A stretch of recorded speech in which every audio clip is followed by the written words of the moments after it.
Rome believed it ruled the world.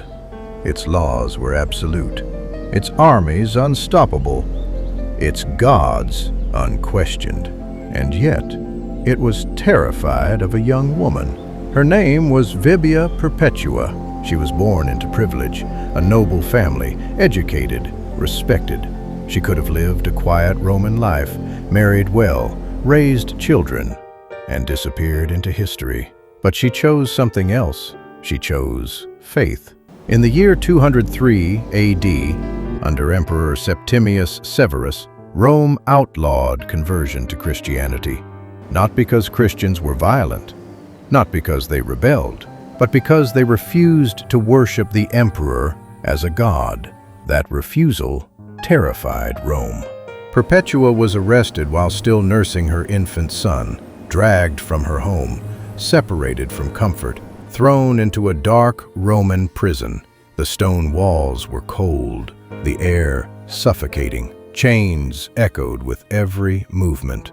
Her father came to see her, a loyal Roman, a man who believed in order, in obedience.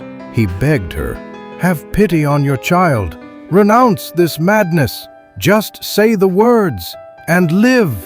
Perpetua looked at him calmly. She pointed to a clay jug and said, "Can this vessel be called by another name?" "No," her father replied. "Neither can I," she said. "I am a Christian."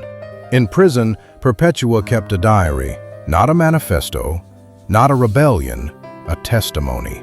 She wrote about hunger, about darkness, about hearing other prisoners cry in the night.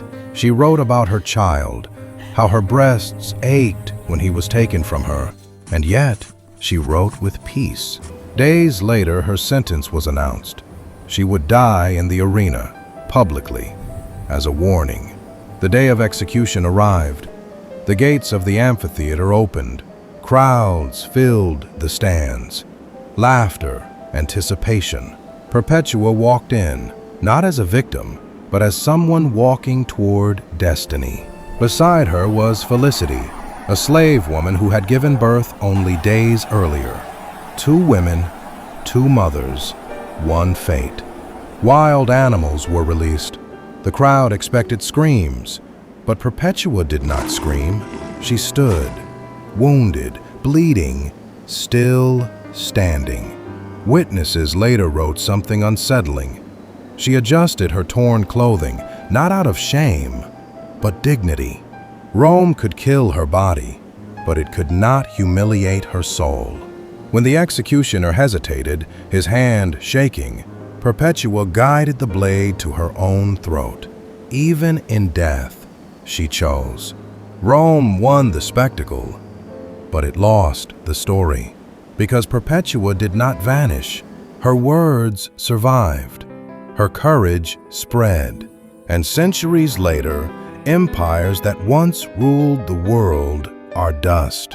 But her name is still spoken. Rome wanted silence. She gave it a voice.